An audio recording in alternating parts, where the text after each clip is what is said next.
Sveikučiai visi, šiandien atvažiavau į mišką, kuriame seniai nebuvau.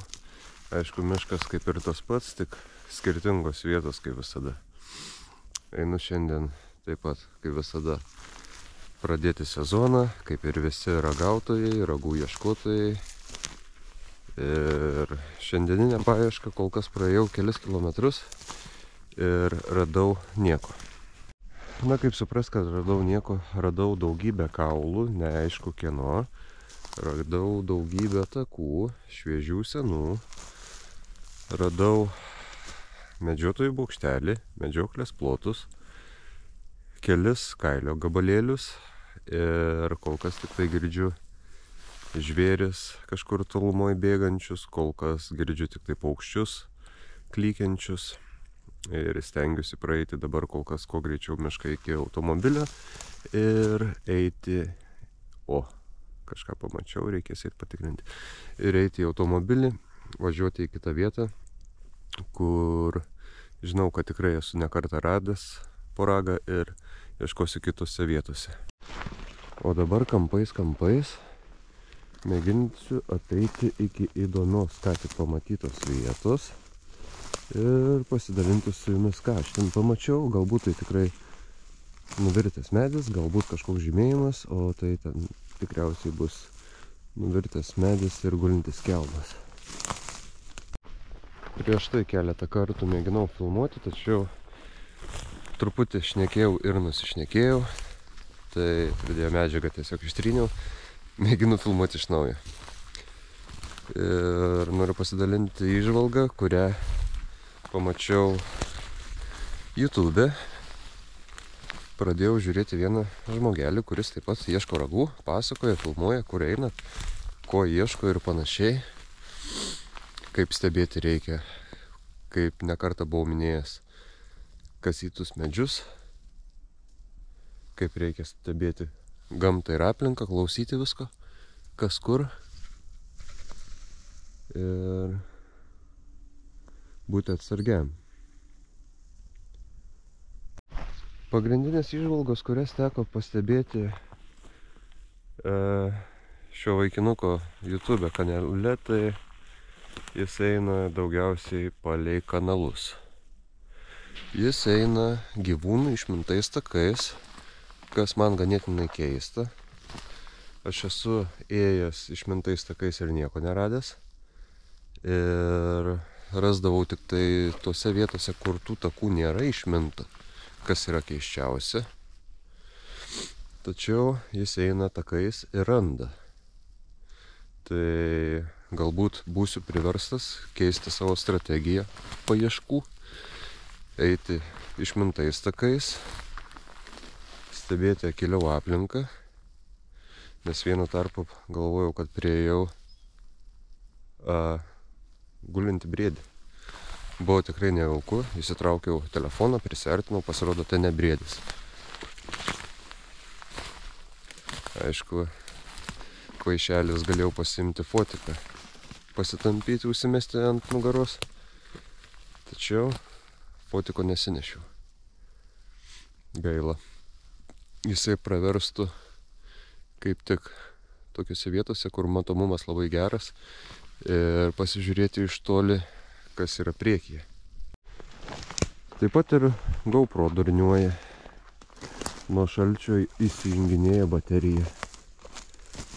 Tai esu priverstas GoPro kišti kišenę ir vaikščioti su ja kišenėje. Taip, dar keli takeliai, eisim į mašiną, važiuosime naują vietą. Taip pat važiuojant į šitą pamiškę atidžiai stebėjau griovį. Griovys iš tikrųjų nėra didelis, nėra ir mažas, pilnas vandens, nes paskutiniu metu, taigi žinot, kaip visi buvo labai daug liūčių. Ir mėginu stebėti šitą griovį, pagriovį, galbūt žvėris šokdami per jį netyčia atsikrato ragų. Kaip minėjau, prieš tai stebimas YouTube vaizdelis, kurį kelia taip pat vienas kolega ragų ieškotojas. Minėjo, kad pagrindas grioviai. Nežinau kodėl, bet prie griovių niekart nesu radęs nei vieno rago. Na štai, priėjau mašiną, priėjau bokštelį, priėjau savo parkingo vietą medžioklės plotų. Medžioklė šiandien nevyksta, kas yra tikrai gerai. Sėdu į automobilį, botų nenusimausiu, nes ir su botai šalta, o pasivaikščios kol kas mašinai, palikti batai tikrai bus atšalę. Mėginsim išvažiuoti iš šito griovio ir važiuoti naują vietą, kurią pažįstu tikrai geriau. Na va, atvažiavau į naują vietą, visiškai į tą, kuri man nepažįstama, nors žadėjau prieš tai važiuoti į tą, kuri pažįstama. Privažiavau kanalą, pamėginsiu pavaikščioti palei kanalą. Matomumas pusė velnio. Mačiau bebro apgraužtus ir kelis nuleistus medžius. Galbūt dar pakeliui ir bebrą nufotografuosiu, nufilmuosiu. O medžiai graužti visai šviežiai. Tai bus ne tik ragų paieška, bet ir bebro medžioklė su fotoaparatu.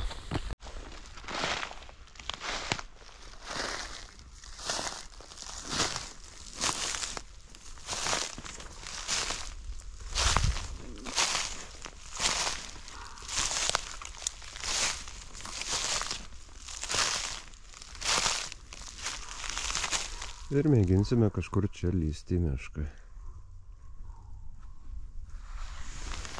Tikėkimės pasiseks šiandien. Miško dalis man visiškai nepažįstama. Matomumas labai didelis. Puiki vieta. Mėginu susirasti bent vieną žvėrių taką. Kol kas nelabai sekasi, kadangi einu dar palei kanalą. Truputį nuo jo atsitraukęs. Bet vaizdeliai jo. Galvoju, arba eiti dar palei kanalą, arba per kalnelį ir pasižiūrėti, kas už kalnelio yra.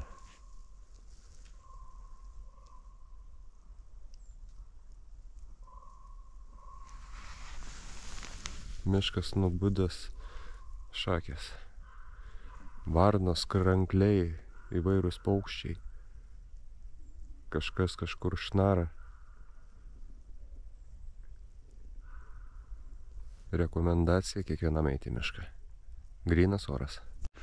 Kad ir kaip juokingai atrodytų, tačiau įsijungiam atvirų ausų režimą, kad galėtumėm klausyti miško. Ir kas kuriam kampe šnara. Kur šnaru aš, kur šnara žvėris.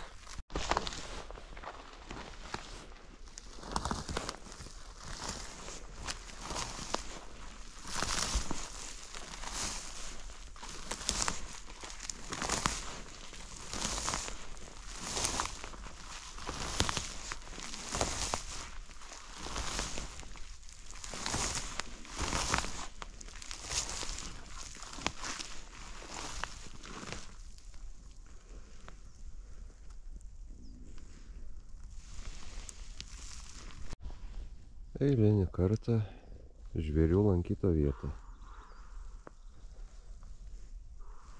Aišku, turistai ir visi kiti medžiotojai ir ne tik ne kartą buvau minėjęs. Susirinkit savo chlamą, neterškit miško, nemėtykit ten, kur nereikia.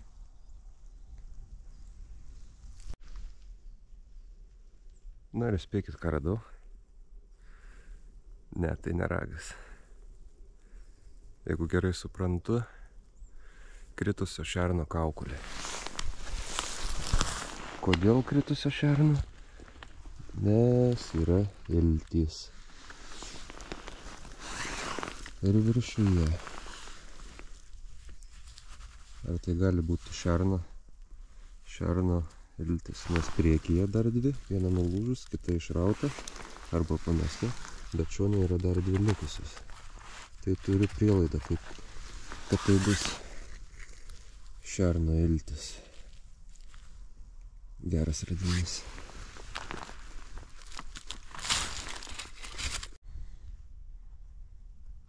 Taip atrodo. Atėjau į gražų papratyną. Paskutinį kartą ragą radau Danieliaus papratyne. Pamėginsiu pavaikščioti. Jeigu vėl nepradės GoPro atsijunginėti, parodyti šiek tiek jum, kaip aplinka atrodo. Ir kas galite, pakomentuokite, ar tai buvo šerno kaukolė ar ne, ar iltis apsimoka traukti ar ne. Išėjau iš tankaus miško į beržyną, į pelkę. Genys kala medį, kažkas ką tik pasibaidė ir nubėgo. Tyrinėjom toliau.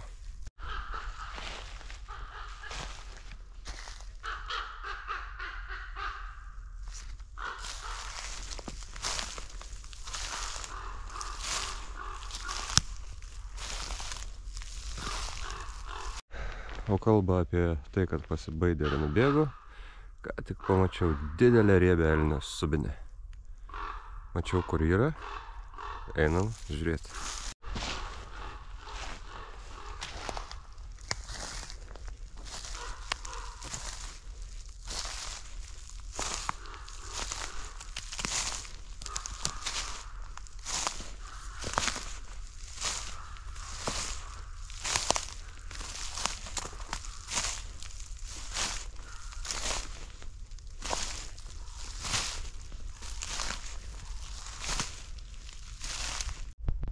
O kalbant apie papartynus, ką jie čia daro, knisa šaknis, ieško ėdesio, vieną kitą dar medelį eina pamatyti pakasytą.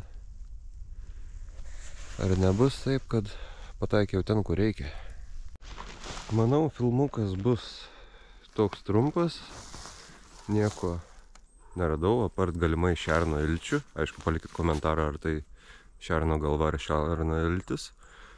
O dabar jau traukiu link mašinos, 3 valanda, greitai temsta, miške temsta dar greičiau ir kelionė namo.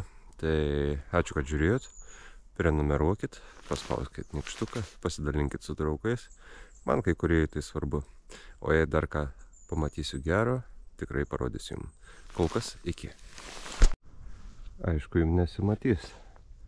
Ten tolumoje lapė. Aišku, jeigu nepamiršiu, vaizdelėje įkelsiu ir nuotrauką. Bye bye.